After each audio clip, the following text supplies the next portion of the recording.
Welcome friends. Today we discuss about the practice problem from LMTD method. Already Mr. Muthusaravan covered the theory part of that particular topic, and everybody knows that everybody already studied the heat and mass transfer subject. In that subject also, all of you studied about the heat exchangers, and we have two methods. One is for analyzing heat exchanger. One is LMTD, and another one is NTU. LMT, the abbreviation for LMTD is logarithmic mean temperature difference, and the abbreviation for the NTU is number of transfer units. The theory part is covered by the Mr. Muftaravan. Then I directly go to the practice problem 1. A counterflow concentric tube heat exchanger is used to cool the lubricating oil for a large industrial gas turbine.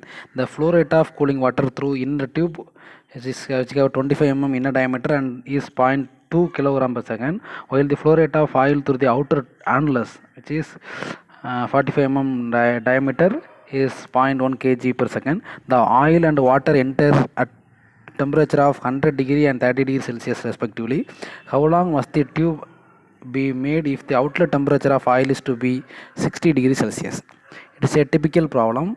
In heat and mass transfer, you have solved some similar type of problem. With in that problem, they are giving overall heat transfer. It's a one word. They are directly giving the value of our overall heat transfer, which means the capital U. In recent data book, HMT data book, we have the heat exchanger topic. In the topic, we have one formula which is 1 by U naught is equal to 1 by HI plus L by KA plus 1 by R into ln R2 by R1 divided by plus falling resistance plus 1 by H naught. This type of formula is there. This is the formula for overall heat transfer. What is overall heat transfer?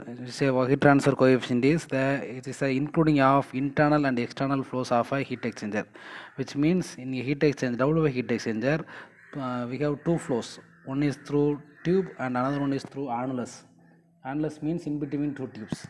Therefore, the heat is transferred from the hot fluid to cold fluid through inner tube or outer tube to tube wall and the fluid.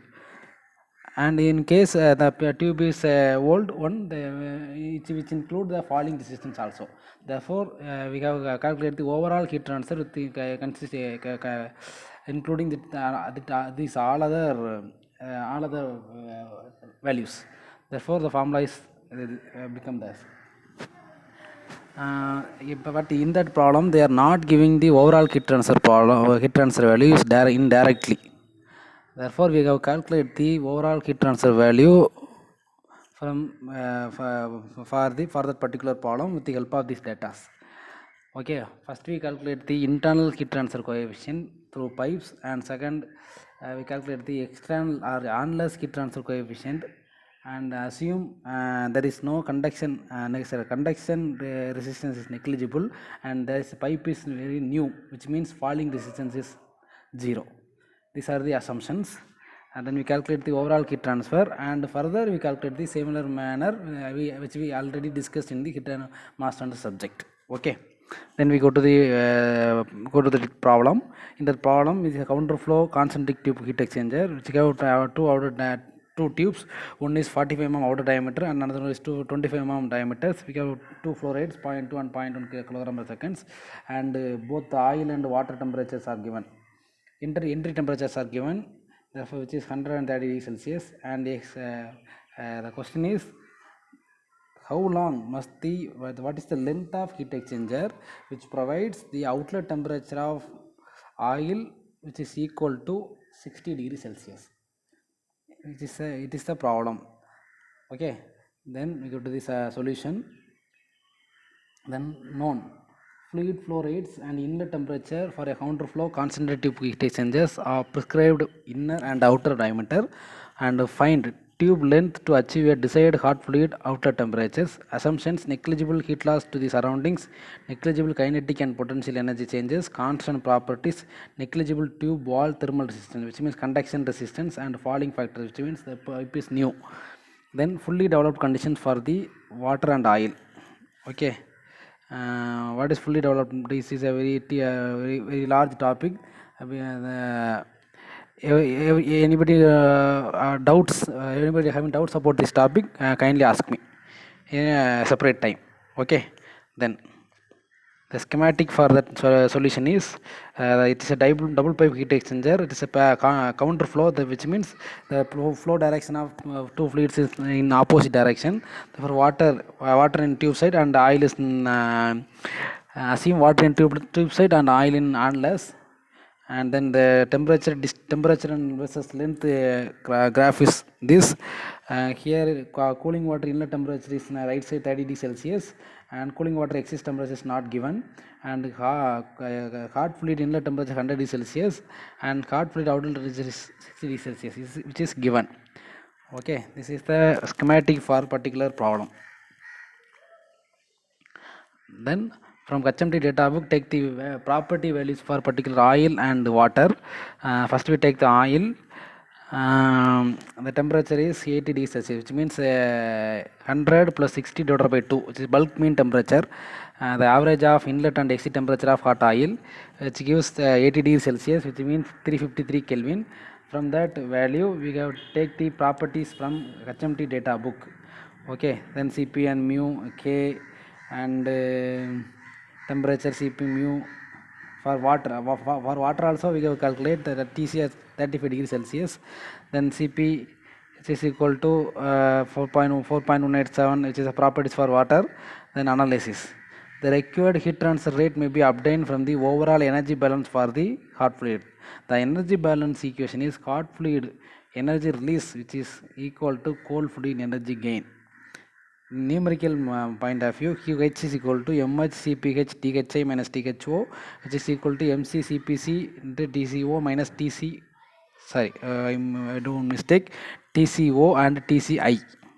Okay, outlet minus inlet. In hot fluid side, inlet minus outlet, because in hot fluid inlet temperature is high, in cold fluid side outlet temperature is high. Okay, then from that equation we have calculated the heat transfer. With the help of hot fluid side, we have 8524 watts. Okay, then we have to know the cold fluid side temperature. Outside temperature is not given in the problem. First we calculate the value. Then with the help of energy balance equation already discussed, Q equal to MCCpC into TCO minus TCI. From that we get the formula TCO equal to Q by M dot CPC plus TCI. Substitute the values, we get 40.2 degrees Celsius is the outlet temperature of water. Okay, then accordingly use of Tc equal to 35 degrees Celsius to evaluate the water properties was a good choice. The required heat exchanger length may now be obtained from below equation. Q equal to UA LM del T or LMTD.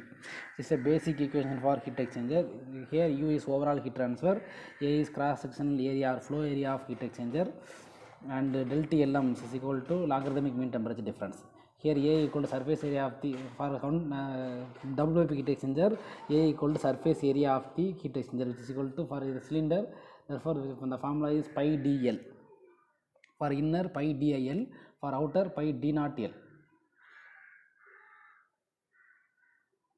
Okay, then for counter flow arrangement, the logarithmic temperature difference is from heat transfer data book. We have del TLM is equal to THI minus TCO minus THO minus TCI divided by ln THI minus TCO divided by THO minus TCI. Substitute the temperature values, then we get 43.2 degrees Celsius. Then the overall heat transfer coefficient is already I explained the formula.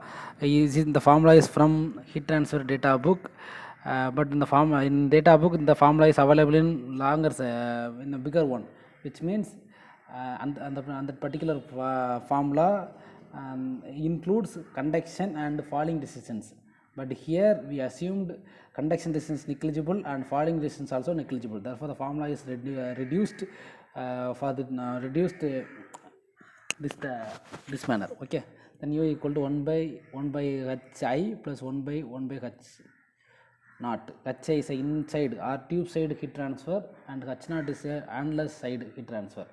Hi is water side and H naught is oil side. Okay, then we have to find the 1 by 1. Then for water flow through the type, first we have to calculate the Hi. which means the water side heat transfer. Then first we calculate the Reynolds number, which is equal to 4 mc divided by pi di mu. It's the formula for Reynolds number, or rho ud by mu. Two formulas we have. For your convenience, you can use any formula. Okay. The formula is 4 mc divided by pi di mu. Then we get 14,015. For internal flow, the transient Reynolds number is 2300 degrees. 2300. Then our Reynolds number is greater than 2300. Therefore, the flow is turbulent. Okay, and the convection coefficient may be computed from HMT data book that takes the Nusselt number for given condition. It's a turbulent case. We have in HMT data book is internal flow. The turbulent case, we get the formula is Nusselt number is equal to 0.023, Reynolds number 4 by equal to Prandtl number 0.4. It is equal to, we get Nusselt number is equal to 90.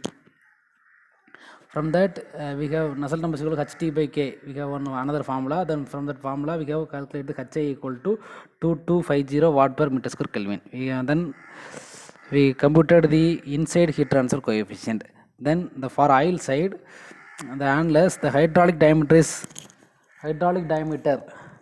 is from equation dH equal to d0 minus di, which is equal to 0.02 meter, and the Reynolds number is, we have same formula, but hydraulic diameter is d0 minus di, which means in the endless area flow. Okay, the substitute the values in that formula, we get Reynolds number is equal to 56. It's very less. Therefore, the flow is laminar. In internal flow, for laminar condition, the Nusselt number is a constant value, which is equal to 5.63. Okay, then from that 5.63, we have calculated the H0 equal to 38.8 watt per meter square Kelvin. Okay, then we computed the internal and external heat transfer coefficient and substitute that previous formula. We have calculated the overall heat transfer coefficient, which gives 38.1 watt per meter square Kelvin. Okay, then substitute the value in that equation, Q equal to UA LMTD.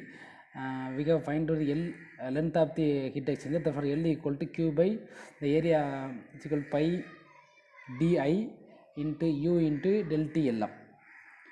Okay, which is equal to 65.9. The length of the heat exchanger is equal to 65.9, which provides the outlet temperature of oil, which is equal to 60 degrees Celsius. Okay, this is the answer. Then the comments, the hot side convection coefficient control the rate of heat transfer between the two fluids, and low value of H0 is responsible for large value of length. Okay, the outside heat transfer heat transfer coefficient is very low, which causes the length of the heat exchanger is very high.